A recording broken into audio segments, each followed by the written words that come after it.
Hello tout le monde, j'espère que vous allez bien. On se retrouve aujourd'hui après un long moment pour découvrir l'intérieur d'un couvent. Donc les gars, aujourd'hui on va faire une journée avec le frère Jack qui est juste trop cool. Il va vous faire découvrir un petit peu comment ça se passe à l'intérieur du couvent. N'oubliez pas de vous abonner, n'oubliez pas de nous suivre, n'oubliez pas de commenter, n'oubliez pas de partager. Bref les gars, ça se passe maintenant, c'est tout de suite. Allez, venez.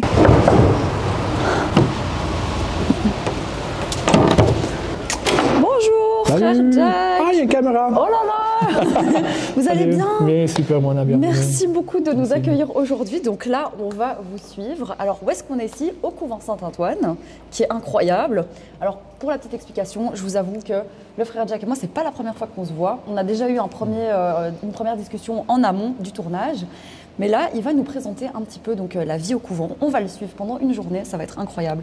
Vous êtes prêts? Trop bien. Allez, c'est parti. Alors les gars, le truc qui est incroyable, c'est que franchement, frère Jack, il peut flex d'avoir une église chez lui. C'est pas une dinguerie d'avoir une église chez soi? C'est une dinguerie, oui. Waouh! C'est une dinguerie, oui. C'est une dinguerie. Ouais, La première fois que je suis venue ici, j'étais genre subjuguée parce que c'est vraiment incroyable. Il y a des gens, ils ont des salles de sport chez eux, non? Lui, il a une église chez lui. Ouais, avec des plafonds très élevés, Oh là là, des grands couloirs. Ok, on vous suit. Oui, suivez. C'est parti, c'est parti, c'est parti. 3, 2, 1. C'est juste incroyable comme endroit. Franchement, frère Jack, merci beaucoup, de nous accueillir ici. C'est splendide. Merci. Oui, merci. Elle est vraiment belle, cette église. Elle a été construite en 1800 à peu près. Ah ouais, ok. Et donc, c'est une église franciscaine. Yes. Et donc, ma communauté s'est installée ici il y a 11 ans. Okay. Nous faisons pas mal de bruit. Parce qu'avec la musique, les instruments, etc., quand même, les gens... Oui, oui. C'est ouf, c'est ouf, franchement, c'est ouf.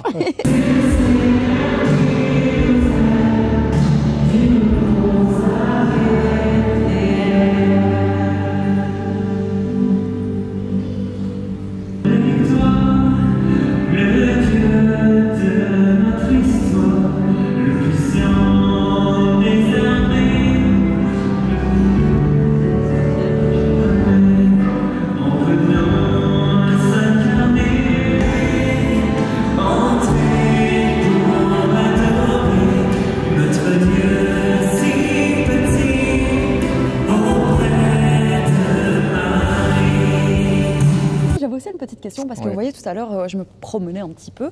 Ici il y a donc les salles de confession. Oui. Ça s'appelle évidemment pas la confession rooms. Oui. Comment est-ce qu'on appelle ça? Oui, les confessionnaux. Les confessionnaux. Oui. Au pluriel du coup. C'est ça, c'est ça, oui. Et du coup en fait, donc déjà ce qui est assez fou dans cette église, c'est qu'il y en a quand même beaucoup. Donc je voulais savoir, je me demande trop en fait, genre, qui a le droit en fait justement de rentrer dans le confessionnal? Qui a le droit d'écouter la personne qui se confesse? Et jusqu'où va la limite de la confession? Ça je me demande. Ok, donc souvent c'est le prêtre qui entend les confessions et sont des gens baptisés, donc des catholiques baptisés qui se confessent et ils se confessent. Pourquoi? Parce qu'ils sont dans la rue, en fait, il y a un poids, il y a la culpabilité, en fait, ils ne se sentent pas en ordre avec Dieu, ils ont besoin de demander pardon, on a tous besoin de demander pardon dans la vie. Et donc c'est un lieu sacré parce que les gens souvent ils font l'expérience de la miséricorde, du pardon de Dieu. Et ça transforme la vie. Voilà. Moi, l'expérience de la miséricorde, le pardon de Dieu, ça a changé ma vie. Ça a changé, ça a changé ma vie. Ah oui. Vous nous l'aviez dit, on en parlera encore tout à l'heure, mais c'est grave intéressant. Et donc tout à l'heure, je vous demandais aussi, c'est quoi par exemple la limite? Parce que j'imagine qu'il y a des choses que vous ne pouvez pas, en tant que prêtre, ça doit être quand même compliqué. Le prêtre qui entend la confession ne peut pas dire, il a l'obligation du secret confessionnel. C'est vrai?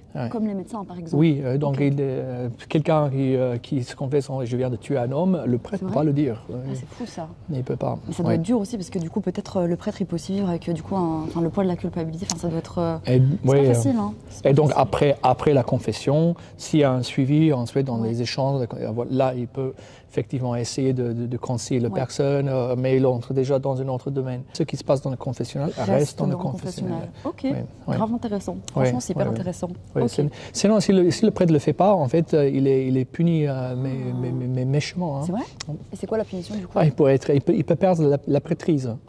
carrément. Et est-ce que par exemple le prêtre il peut encourager aussi la personne justement à elle-même aller Oui, bien sûr, Ok. ça fait partie du travail, oui, entre guillemets. Oui. Super Ouais. intéressant. Franchement, Ouais. je savais pas, je me posais la question. Du coup, merci Ouais. d'avoir répondu à cette question. Mais je ne sais pas si tu as remarqué, les confessionnaux, ceux-là sont les anciens. Oui, c'est ça en Ok. fait. Mais on ne les utilise plus. Maintenant, on utilise les aquariums, on appelle. C'est une dinguerie, on peut aller voir, on vous suit. Après, c'est une On dinguerie. utilise les aquariums. Donc ça, en gros, les amis, ce sont justement les nouveaux confessional rooms. C'est ça. Et donc vous, par exemple, vous pouvez aussi y aller, il n'y a pas de problème. Donc je me confesse, hein, j'ai l'habitude de me confesser Bien. une fois par mois, mais je ne suis pas un prêtre, donc ça fait partie, ça Ouais. ne fait pas partie de mon travail, entre guillemets. Et vous voulez pas être prêtre? Non. C'est- Non, Ok. c'est pas mon appel. Vous allez entendre l'histoire bientôt, mais c'est pas pour moi. On a donc l'endroit où le prêtre... Donc oui, à l'ancien, donc il y avait le prêtre qui était là-dedans, Ouais. et je pense que ça a été même Oh. transformé. Ah, tu vois, ça a été transformé en chauffage. Donc voilà, ça va casser un peu l'effet spéciaux, etc. C'est marrant. Mais en fait, quand on a installé le chauffage, on Oui. utilise les confessios pour... Ouais. J'adore le concept. Imagine, tu vas aller te confesser, en fait, tu parles au chauffage. Et puis, as le chauffage. Et tout à l'heure, il y a eu donc la messe, et là, tout d'un coup, c'est plus calme. Non, après une célébration, je ne sais pas Oui. si tu le sens, mais Bien il y a une espèce, il y a un goût, L'énergie. il y a un goût spirituel qui Ouais, reste. c'est vrai, c'est vrai. On vit des choses spirituelles, parfois des choses spirituelles très très fortes, C'est vrai? et ça se ressent dans C'est quoi l'atmosphère. le truc le plus fou que vous avez vécu spirituellement? Moi j'ai un dinguerie. Hein, Dinguerie, c'est bon, j'adore. Ok. J'ai vécu des choses de ouf, C'est hein, vrai des expériences personnelles, certainement, des expériences que j'ai vécues avec d'autres, des expériences de mission, Ok. j'ai un C'est vrai paquet. C'est vrai Ah oui. Il y en a une qui vous a un peu marqué, où vous vous êtes dit, waouh, là, il se passe un truc de fou, là. L'expérience qui m'a la plus marquée dans ma vie, c'était ma conversion. Ok. Ça, c'est la toute Ouais. première. C'était la toute Bien première, sûr. là, quand j'étais foudroyé par Dieu, ça m'a marqué, ça m'a Ok. transformé. Et comment ça s'est passé? J'avais 21 ans. Ouais. Et j'étais en Australie, donc je viens d'Australie. C'était le 30 août 2001. Et bon, j'avais une jeunesse compliquée, je ne savais pas quoi faire avec ma vie. Puis je commençais à la drogue, une vie dissolue, quoi. C'est vrai? Ouais, Et vous le sentiez qu'il y a un truc qui manquait? Oh, je savais que ma vie était complètement à côté de la plaque, hein, ça je Comment savais. vous le saviez? Mais j'aimais. Et donc je faisais partie de cette catégorie de personnes. Et donc voilà, quand j'avais 21 ans, j'étais dans ma chambre et pour faire bref, une prise de conscience du mal que j'étais en train de faire, Ouais. surtout aux autres, moi-même, mais j'ai blessé beaucoup de gens. Et quand je me suis vu, je suis tombé à genoux, je commence à pleurer comme un bébé. Oh, je comprends. Vraiment, je comprends. Et là le ciel s'ouvert, je rencontrais le Père Céleste qui m'a pardonné, qui m'a fait savoir que je suis son fils. C'est une manifestation de Dieu qui m'a complètement bouleversé. Ok. Et donc pendant 3-4 jours, je vivais des choses au niveau spirituel très, très, très fortes. Il y a un contact avec Dieu qui était presque immédiat. Et donc ça c'est l'expérience qui est la plus marquante. Ok. Ça a tout démarré dans ma vie. Est-ce qu'il n'y a pas des fois aussi où votre vie d'avant elle vous manque? Non. Mais ma vie avant, j'y pense souvent. Je fais une relecture de ma vie assez régulièrement et je pense là où j'étais, à quel point je suis tombé en fait. Ça m'aide à rendre grâce parce que je suis tombé bas quand même. Je comprends, franchement, je comprends. Et donc voilà, les angoisses en jeune, quand j'ai pensé à mon avenir, qu'est-ce que je vais faire, je ne sais pas. La question de mes parents, Jack, qu'est-ce que tu veux faire dans la vie? Il faut que tu fasses quelque chose dans la vie, Jack. Ça m'angoissait. Donc la drogue, la musique était une fuite. Quelque chose qui c'était une apaisait, fuite. quoi. Ah oui, c'était une fuite. Ensuite, je me défonçais avec la musique. Je parlais dans un autre monde où j'étais vrai libre, heureux. En fait, c'est de la fausse. Ah oui, bien sûr. Ensuite, je payais les conséquences après. Ensuite, il y a la chute, la descente. Et donc, c'était un cycle vicieux. Ouais, je peux comprendre. Franchement, merci, ça fait trop plaisir. C'est Ouais. cool d'échanger avec vous. J'ai encore 1 million de questions. Mais on peut tourner un peu, on peut se balader un peu. Voilà. Ok. On peut sortir de cette magnifique église. Chou, tu peux couper, hein, ça va. Ok, donc salut. Salut. Bonjour mon Alors, père. je dois préparer à manger. Ok. Alors déjà là, où est-ce qu'on est déjà ici? Donc nous sommes dans la cuisine. Donc c'est un lieu sacré. Ok. C'est un lieu sacré. Je sais pas, moi j'ai... C'est la cuisine. La nourriture est sacrée. C'est aussi bien que la chapelle. C'est l'autre lieu où nous mangeons. C'est vrai que c'est super important la nourriture. Spirituellement. Spirituellement, c'est super important, c'est vrai. C'est ma gueule, j'adore. Vous savez cuisiner? Oui. Ok. Ouais, c'est moi. Cuisiner, c'est-à-dire on va ouvrir un paquet de saucisses. Ok. Je mets des pommes de terre dans l'eau chaude. Oui. Et ça va cuire. Oui. Et ensuite, on va mettre du sel. Carrément, vous En tant que prêtre, que frère, qu'est-ce que vous mangez?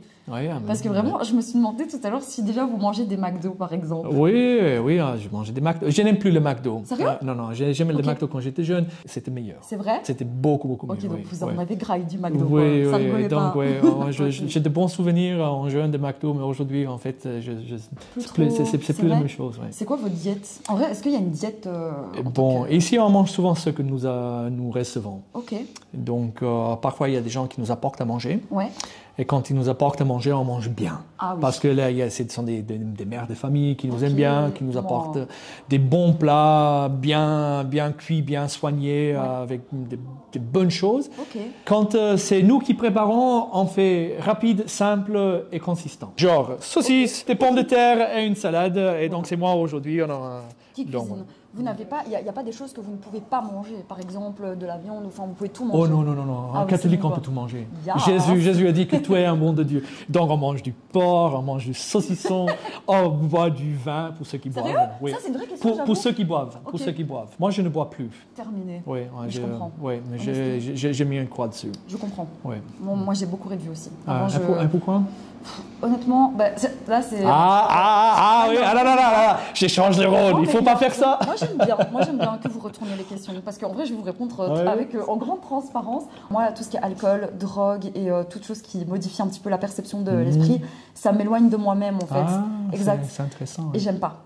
Moi j'ai demandé pardon à mon corps pour ce que carrément, parce que je le maltraitais. Avant je demandais pardon à Dieu. Et ensuite, je me suis rendu compte, en fait, en faisant, je me suis fait mal aussi. À vous aussi. Oui, c'est ça. Il y a il y a tout un chemin de réconciliation, de faire la paix avec. Je fais la paix avec Dieu. Il fallait que je fasse la paix avec mon corps, aussi, avec moi-même, avec des gens que j'ai blessés et tout. Ouais. C'est un peu le chemin de l'unification. Et donc, pour être unifié, en fait, la cuisine est importante. Il est trop marrant. Ok, mon gars sûr, on part sur une petite expérience culinaire. Ouais, et donc, je me lave d'abord les mains. La base. Parce que sinon... Oh là là là là. Ça, c'est de la bonne casserole. Hein. Je me permets, mais je vois qu'il y a du Nutella. Oui. On s'enfile des petites tu peux. Tant qu'ils ne jugent pas, ça va. Hein. Non, ça me fait rire. Vous mangez parfois des petites tartines au Nutella? Oui, on mange. Qu'est-ce que je mange le matin? Un bout de pain, un peu de fruits. Ok. Voilà, mais je suis pas trop. Je mange très peu le matin. Et le sport? Un peu de sport? Hier, je fais du sport. Ok. Hier, je fais du sport. Hier, je suis allé courir. Bonjour. Je fais un peu de traction. Salut, le Père Daniel. Ça va, merci. Soyez remplis du Saint-Esprit, tous ceux qui regardaient, même ceux qui ne connaissaient pas trop Jésus. Jésus vous connaît et il vous aime. Pour le repas, il y aura des patates chaudes. Ouais. Et je mets le saucisse. Il faut seulement le cuire si je ne suis pas là. Ouais, tu t'en vas, toi? Moi, je suis avec eux, donc pas sûr. Mais en tout cas, en 2 minutes, c'est fait. Tout sera prêt.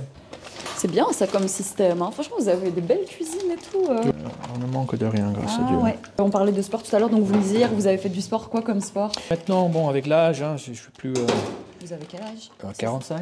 Ah, c'est bien, hein, vous les faites pas, bien joué, franchement. Donc voilà, un peu de course, un peu de traction, et c'est tout.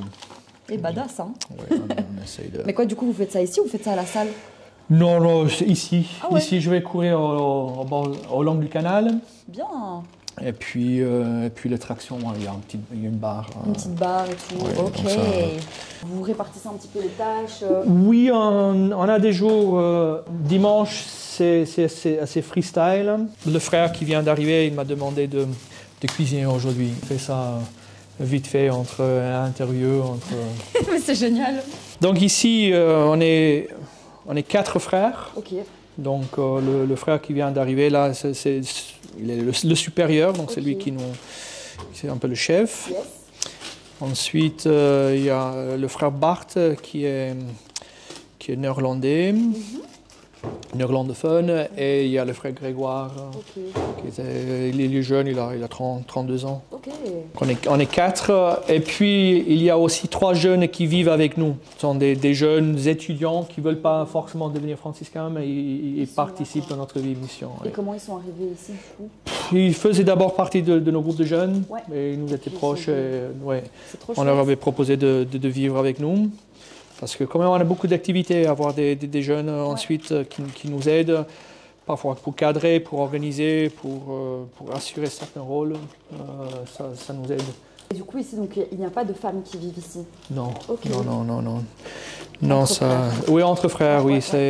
Bon, on a fait le vœu de célibat, donc on n'est pas mariés. Ça, c'est intéressant aussi, on en verra tout à l'heure, si vous voulez bien, évidemment. Oui, c'est ça. Donc, c'est bien. Et donc une présence féminine constante serait compliqué. Un peu bizarre, quoi, c'est sûr, je comprends.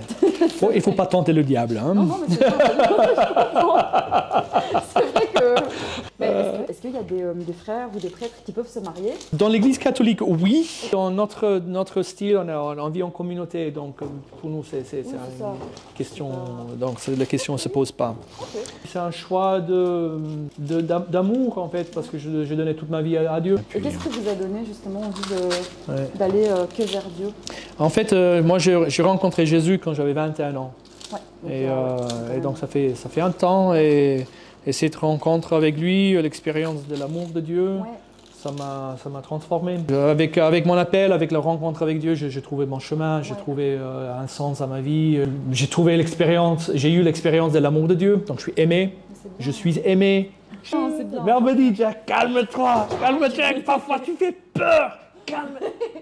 Non, mais c'est bien. C'est marrant aussi de voir ce côté un peu drôle. Parce que des fois, les gens peut-être s'imaginent que c'est très carré et tout, alors qu'en vrai, c'est très carré. Oui, c'est carré, mais il n'y a pas que... Carré, non. Genre, vous aussi, vous avez une vie, vous aussi, vous mangez, vous aussi, vous dormez, vous aussi, vous regardez des films. Et par exemple, pour ce qui concerne la musique, est-ce que vous pouvez écouter toutes les musiques que vous voulez? La musique aujourd'hui, ou les clips d'aujourd'hui, déjà, j'ai envie d'entendre quel est le message. Si c'est un message qui va vers le bas, qui est violent, qui est vulgaire, etc., non, merci. Oui, je comprends. J'écris de la musique d'ailleurs, je vous donner un CD, on vient de sortir un CD. Trop chouette. Donc voilà, on cherche une musique qui élève l'âme, quelque chose qui va m'aider à rester dans la présence de Dieu. Techno, par exemple, genre pour la salle de sport. J'ai écouté, oui. Je vous vois bien écouter de la techno, je sais pas pourquoi, mais il y a un truc.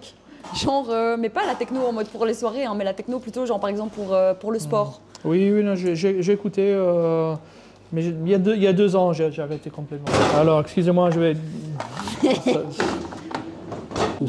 Et donc il y a aussi également un petit canapé et tout. Ça vous va si on est là? Super. Il y a un petit bruit derrière, mais est-ce que ça va pas déranger? Alors, faisons des youtubeurs. Vous pouvez même faire ça si vous voulez, comme ça fait vraiment... ça fait pro. Donc je m'appelle Jacques. Jacques Mardezik, donc je suis né en Australie, je suis un kangourou. Depuis 11 ans, j'habite en Belgique, je suis un frère franciscain. Je suis devenu frère franciscain à l'âge de 23. Ok, alors du coup, comment ça se passe un petit peu une de vos journées type? Je suis assez curieuse. Le cœur de notre vie, c'est la prière. Donc on vit en communauté, nous sommes une communauté des frères, donc on prie 3 ou 4 fois par jour. Matin, midi, soir. Et ensuite entre le temps de prière, c'est les moments de travail. Je travaille dans la pastorale des jeunes, donc je m'occupe d'un groupe de jeunes ou des groupes de jeunes. Je prêche pas mal, donc ça implique beaucoup de temps à préparer mes topos. La prédication aussi, toute la dimension aussi sur les réseaux sociaux. On essaye de faire connaître un peu le message de Jésus. Ensuite, je suis musicien, donc parfois il y a toute cette dimension-là. Tous les mardis, nous faisons une distribution de nourriture. Et vous vous levez à quelle heure le matin? Je suis très curieuse. Je me réveille à 6h. On est tous dans la chapelle à 6h30, donc ça me laisse le temps pour faire un café. Jamais grasse mat? Les lundis. Ok, cool. Oh, j'adore. Il adore. J'adore les lundis. Il y a quand même un petit jour off ou pas? Oui, les lundis. Oui, les lundis, c'est off. Donc, grasse mat. Les lundis, je fais les grasse mat, je fais du sport, je prie. Et ensuite, je travaille. Ok. Qu'avez-vous le droit de faire et de ne pas faire? Je peux tout faire. Déjà dans ma vie, j'ai tout fait. Pour moi, c'est plus une question de est-ce que j'ai le droit ou pas. Je ne me pose pas la question dans ce sens-là. Je me pose la question, Seigneur, que veux-tu que je fasse? Ma vie, je ne le vis pas comme une série de règles ou d'interdictions. Si c'était ça, effectivement, ça serait étouffante et castrante et frustrante. On a besoin de règles parce que ça structure, parce que ça ordonne. Comme dans la société. Hein, bien sûr. Mais je ne vis pas pour des règles, je vis pour l'amour, je vis pour avoir la vie, je cherche la vie. Et donc, pour répondre à tes questions, ce que je ne dois pas faire, ce qui me enlève la vie, ce qui sera indigne de moi, qui me ferait baisser mes valeurs, mon intégrité, qui nuirait à ma relation avec Dieu. Tout à l'heure, en plus, on parlait de... Mais c'est vraiment ça. Tout à l'heure, on parlait aussi de relations amoureuses. Alors ça, évidemment, je suis obligée, entre guillemets, de poser la question. Et vous n'êtes évidemment pas du tout obligé de répondre. Mais c'est vrai que c'est une question qui est quand même intéressante, je trouve. Parce que justement, tout à l'heure, vous me disiez que vous étiez donc vraiment avec Dieu. Et donc, pas de relation, ça c'est sûr et certain. Et ça, c'est OK, ça va. Il n'y a pas des moments où c'est peut-être un peu difficile. Moi, je n'ai pas touché une femme depuis longtemps. Et quelqu'un m'a dit, alors, tu as touché un homme? Je dis, non, même pas. Je dis, non. Donc voilà, parce que je ne sais pas qui va regarder, alors, non. Personne. Mais c'est pas difficile, genre, des fois. C'est trop marrant. C'est le plus long fou rire de ma journée, ça j'adore. En fait, moi j'ai l'impression, et après vous me dites si j'ai tort ou pas, j'ai l'impression que, vous voyez, quand vous faites, au moins vous avez envie. Parce que moi je sais que pendant une période de 2 ans, j'ai rien fait. Bien sûr. Vraiment 2 ans, et à la fin j'étais juste en mode, je m'en fous. Bien sûr. Franchement, je m'en foutais. La sexualité doit être intégrée. Je suis un homme sexué, je suis homme, donc on peut pas, je ne refoule pas, je fais pas semblant que ça n'existe pas. Non, il est bien présent. Ma sexualité est un don. Elle est là pour que je puisse aimer, donner l'affection, le recevoir. Maintenant, seulement, ça se limite juste avant la relation sexuelle. La tendresse, on donne. L'amour, l'amitié, on a bien sûr. Okay. Vous pouvez peut-être avoir, par exemple, justement des gestes tendres. Oui, on a des moments. Bon, il faut que ce soit entre guillemets correct, ou soit chaste. C'est un mot qui pour nous est important, c'est un des vœux que nous faisons, c'est la chasteté. Et donc, j'ai pas peur, la tendresse est importante, la tendresse est une dimension importante dans certains moments, quand quelqu'un est en détresse, j'ai pas peur du contact, du contact physique. Mais c'est en frère, tu vois, c'est chaste. Je ne pourrais pas faire ça avec une fille pour l'exciter ou pour la séduire, ça non. Et donc la sexualité est au service de l'amour. Dans ce sens-là. Et donc, je ne le refoule pas. Est-ce que, je suis sûre que ça vous est déjà arrivé. Je ne sais pas pourquoi, mais je suis sûre. Ça vous est déjà arrivé que quelqu'un, une femme, tombe amoureuse de vous? Ah oui. Oui, ça m'est arrivé une fois dans ma vie. C'était l'épreuve la plus difficile de ma vie. Parce que du coup, il faut résister. Oui, ça c'était mutuel. C'était mutuel. Ça m'a scié en deux. Et du coup, aujourd'hui, ça va et tout ça? Oui, non. Je suis resté fidèle à ma vocation. Je voulais rester frère. Je ne voulais pas quitter pour l'amour d'une femme. J'avais rencontré l'amour de Dieu, l'amour d'une femme plus tard, mais je choisis toujours mon appel. À Dieu. Et donc voilà, j'ai dû rechoisir. Mais c'est bien. Oui. Au final, c'est bien parce que vous êtes resté fidèle à vos valeurs, à vous-même. Je pense aussi que ça vous a tellement aidé parce qu'au final aussi, l'amour de Dieu, est-ce que c'est pas aussi l'amour de soi? Oui, parce bien que, sûr. Dieu, c'est une personne, en vrai. Je ne sais pas si on peut dire que c'est une personne. Oui, une personne, bien. Voilà. Et puis, en fait, cette personne, elle se transmet, elle se transcrit en vous. Et donc, toute l'affection que vous allez lui donner, en fait, c'est comme un espèce d'effet miroir, en fait. C'est comme si, genre, tout l'amour que vous lui donnez, c'est de l'amour que vous donnez aussi à vous-même. Pendant ma jeunesse, je ne m'aimais pas. J'avais une mauvaise image de moi-même. C'était l'expérience de l'amour de Dieu, la découverte que Dieu m'aime, moi, avec toutes les bêtises que j'avais fait, avec toute ma laideur, qu'il m'aime. Et une fois que j'ai fait l'expérience d'être aimé, ça m'a donné la force de dire, en fait, je suis aimable. Et à partir de ça, j'ai pu m'accepter, acquérir mon corps, mes cheveux, la couleur, ma forme et tout ça. Prendre conscience de sa valeur. Ah oui, bien sûr. Mais c'était l'amour de Dieu qui m'a guéri de tout ça. C'est drôle parce que la dernière fois, on en avait parlé. En plus, genre, on a un peu une vision différente des choses, mais en même temps, elle est quand même très similaire. Et moi, par exemple, je parlais des énergies, etc. Vous voyez, genre, moi, je disais que vraiment, les énergies, c'est un truc super important. Par exemple, aussi, du coup, moi, je suis pas chaste, mais genre, je fais très attention aux personnes qui vont rentrer dans ma vie. C'est-à-dire que, par exemple, mon copain, c'est vraiment une bonne personne. J'ai pris du temps avant de tomber sur la personne vraiment qui allait me respecter, qui allait être gentille, mais en vrai, dans mon copain, je retrouve vraiment ça. Donc du coup, c'est cool. Oui, bien justement, sûr. c'est quand vous avez conscience de votre valeur, bien sûr, que vous attirez en fait des bonnes personnes à vous. Donc tu ne banalisais pas un peu la relation sexuelle. J'avais pas confiance en moi et je m'aimais pas non plus. Donc le truc, c'est que c'est pas que j'étais une personne qui allait coucher avec n'importe qui, mais le problème, c'est que j'avais peur de dire non. Déjà, je savais pas dire non, mais parce que j'avais pas confiance en moi, ça m'effrayait. Quand je me retrouvais face à la personne, c'est pas que je me laissais faire, mais c'est que... Et c'est pas cool en vrai, franchement, c'est horrible. Et c'est pour ça qu'il y a un moment où moi, j'ai fait une pause là-dedans, parce que j'ai pété un câble. Je suis en mode, je suis désolée, il n'y a plus personne, je n'aurai plus aucun rapport avec personne, tant que ce ne sera pas une personne qui va me respecter. C'est ça en fait. Et donc c'est hyper intéressant justement que nous, on ait cet échange-là, parce que c'est marrant aussi de voir un peu deux visions différentes, mais au final qui s'accordent. J'avais aussi une autre question, on en avait parlé l'autre fois, parce que moi, du coup, je vous avais dit que j'étais apprentie tatoueuse. Bon, je vous propose pas de venir vous faire tatouer chez moi, parce que je sais que vous n'allez pas le faire. Est-ce que vous avez des tatouages ? J'ai un tatouage. Voilà, un tatouage. Ouais, j'ai un tatouage. J'ai un tatouage là. C'est une promesse que Dieu m'avait faite. Ok. Ouais. I will be with you. Donc je serai avec toi. Qui est d'ailleurs le nom de Dieu. C'est un des noms de Dieu. Okay. Je suis celui qui est là avec toi. Donc je mis sa promesse, son nom, parce que je lui appartiens. Il y a trois caractères I, be you, and you, be I.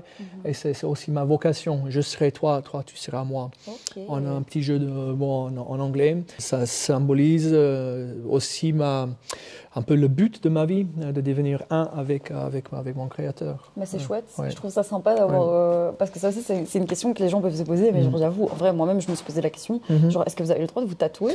Oui, oui, normalement non. Et en tout cas... c'est un truc peut-être de jeunesse ou quoi. Oui, ça va. Je le fais, je n'ai aucun regret. C'est quelque chose qui a une signification très profonde, qui est très importante, que je voudrais qu'il reste avec moi jusqu'à la fin de mes vies. Donc voilà, j'ai bien réfléchi avant, je ne voulais pas faire une chose banale. Oui, c'est ça. Un truc bien quoi. Oui. Vous n'avez jamais été marié ? Non. Ok, never marié. Non. En vrai, certains vous diront que c'est peut-être pas plus mal. Non, quand j'étais jeune, j'avais envie. Je me voyais comme un père de famille. J'avais envie d'une femme, d'un enfant et tout. C'était à 21 ans que j'ai reçu mon appel. Et puis, voilà, il y a des moments où, quand même, je devais rechoisir. Parce que faire le compte avec mon humanité, avec le fait que je n'aurais pas d'enfants biologiques, pas avoir une femme et tout ça. Et ok, en fait. Ici, vous avez quand même aussi des jeunes qui viennent vous voir, donc en fait, c'est aussi une forme de... Enfin voilà, une paternité, totalement. Oui, c'est vrai. Et je le vis comme ça. C'est très bien. Il y a une autre question aussi, mais ça, c'est la dernière question, elle est intéressante aussi, mais du coup, par rapport à la messe, donc story time, un petit peu, comment ça se passe, les messes en général Oui, c'est bon... la messe du dimanche, c'est la grande, bon, vous avez vu, hein, elle est beaucoup plus longue, elle est bien soignée, il y a des servants-hôtels, etc. Donc c'est une vraie fête. Yes. Et puis les messes de tous les jours est beaucoup plus sobre, beaucoup plus simple, moins long. Et donc voilà, mais la messe du dimanche, c'est la messe la plus importante. Oui. Yes, content en tout cas de l'avoir vu, c'était cool. C'était vraiment chouette. Oui, là, c'était fancy crazy. C'est bon, on a une petite communauté ici. Donc voilà, on est petit, mais c'est pétillant. 500 personnes quand même sur YouTube. Donc, et voilà. j'avais aussi une petite question, donc c'est une question assez intéressante en vrai. Est-ce qu'on peut être riche en étant prêtre ? Disons, ici on est franciscain, donc on fait un vœu de pauvreté. Oh, okay. Et donc normalement non. Ok, intéressant. Donc à un moment donné, on fait des choix un peu définitifs et on doit se débarrasser de tous nos biens, de héritage et tout ça. Oui. Je savais pas ça. Oui. Genre par exemple, vous pouvez pas non plus avoir genre de marque, genre un iPhone, ça c'est pas possible. Enfin des trucs un peu chers et tout. Ça dépend. Bon, j'ai un iPhone. Yes. Vous voyez bien ici, on a un couvent qui est assez moderne. Hein. Et donc voilà, on vit avec ce désir que Dieu soit notre richesse. Puis voilà, avec le partage aussi, on partage aussi tout ce que nous avons aussi. Donc on sent que nous sommes des gestionnaires de ce que nous avons, on n'est pas forcément des propriétaires. Et quand vous dites faire vœu de pauvreté, qu'est-ce que vous entendez par là? Il y a une dimension matérielle, ça c'est sûr, la pauvreté, mais on voit bien que la pauvreté n'est pas seulement matérielle, il y a toute la dimension spirituelle. Et c'est ne pas s'attacher à des choses. Et donc ça peut être des objets, ça peut être des rôles, ça peut être à des titres, des lieux. En fait, c'est vivre dans la conscience que tout ce que j'ai, je l'ai reçu. Ouais. En tout cas, franchement, c'était incroyable comme entretien. Je ne sais pas si vous avez des questions en vrai, parce que vas-y, moi je parle beaucoup, mais vous aussi, vous avez le droit de me poser des questions si vous voulez. Écoute, j'avais une question, je me suis dit, est-ce que je peux le poser ou pas? Bien sûr, parce que ça, c'est la règle. Si moi je vous pose toutes les questions, vous avez le droit de me poser toutes les questions. Je pose la question parce que tout à l'heure, là, on parlait de avoir un équilibre dans la vie, vivre sainement, de manger bien, faire du sport, etc. Et la dimension spirituelle, comment est-ce que tu le soignes dans ta vie? Alors en fait, moi j'ai une vision très personnelle de ça. Donc c'est-à-dire que en fait, c'est un peu comme si j'avais, je vais pas dire créer ma propre religion, parce que même le mot religion pour moi c'est pas le mot, c'est mon propre éveil spirituel, on peut appeler ça comme ça. Dans ma vision des choses, c'est pas qu'il n'y a pas de livre, il n'y a pas d'endroit, c'est vraiment quelque chose de très interne. Donc en gros, ça veut dire que moi, clairement, je suis quelqu'un qui croit fort aux énergies. Ça veut dire que par exemple, vous, la première fois que je vous ai parlé, j'ai beaucoup calculé vos énergies, j'ai aimé vos énergies, donc je suis revenue vers vous parce que justement j'aimais bien ces énergies. Et je pense que vous, c'est pareil pour moi. Vous aimez bien mes énergies, donc vous étiez en mode ok, on peut faire avoir cette entrevue. Donc les énergies sont ultra importantes. Tout ce qui va faire en sorte que je me sente bien. Donc ça veut dire que moi je suis quelqu'un qui, donc les gens ils appellent ça la prière dans la religion, moi j'appelle ça la manifestation. Je pense qu'on est spirituel, hein, rien à faire. On cherche du sens, on cherche de la profondeur. En tout cas, franchement, c'était un plaisir. Merci Mona. Vraiment trop chouette. Merci. Trop bonne rencontre. Les amis, écoutez, n'hésitez pas à commenter cette vidéo parce que honnêtement, c'est un échange super intéressant. Et abonnez-vous à sa chaîne. Et abonnez-vous à sa chaîne aussi. Partagez. Likez, partagez. Franchement, gros big up. Faites un don aussi, un moyen. Donne-nous pour. Ralasse, frère. Je sais faire. Non, il est cool, franchement, il est grave chouette. Merci beaucoup pour l'échange, c'était trop marrant. Franchement, mais quel fancy crazy boy. Bisous les guys.